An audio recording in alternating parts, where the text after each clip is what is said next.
Great effort makes he who loves for love's own fire. Too much and sees but little her, in whom his heart is placed. If he yet stays alive, come to him in a good embraced. For he dies 1,000 deaths, languishing with desire.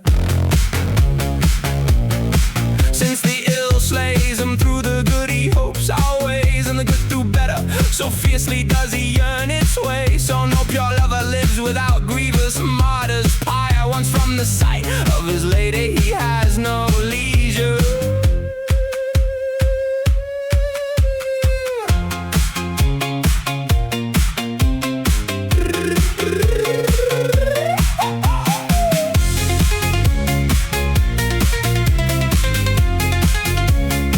When I think how I love the flower of all good's choir, and the joy I have of it seeing her who holds me laced, I marvel how anything can keep my heart from turning waste and splitting from grief and from martyrdom entire. When I see her not remembering the pleasures that hold sway, that she knows to do and say, safeguarding honor's ray, keeping the gratitude of whoever may her admire, honoring each one according as his word stands high.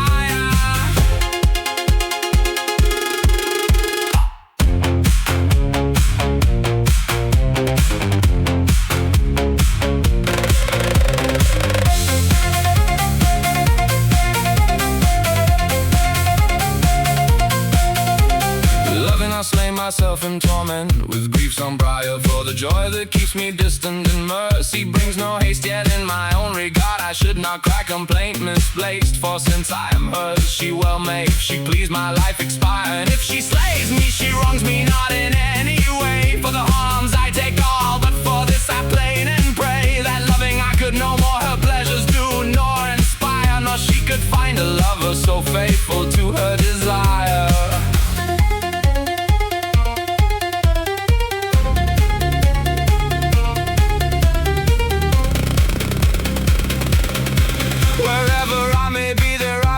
And holding all's attire, the place where she dwells, who pleases all courtly men of taste. Above all noble ladies, so full of pleasant grace of body, of heart, of glance, of laughter's lyre, that her body is shapely, slender, of good heights display, her face humble, fresh with fair seeming's gentle ray. So I weep by night, by day I plain and sigh entire, for I love the joy I long for, yet it comes no nigher.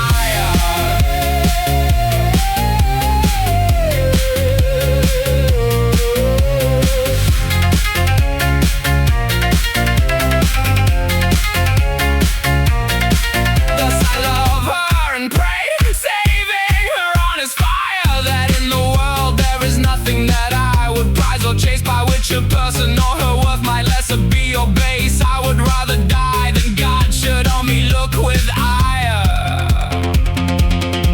For I hold myself paid by love with just this much always, at least in this that I desire, that no other love's essay I fear, so that in my sign wherever I turn or retire I may cry safe from the mercy of the noblest, nothing dire.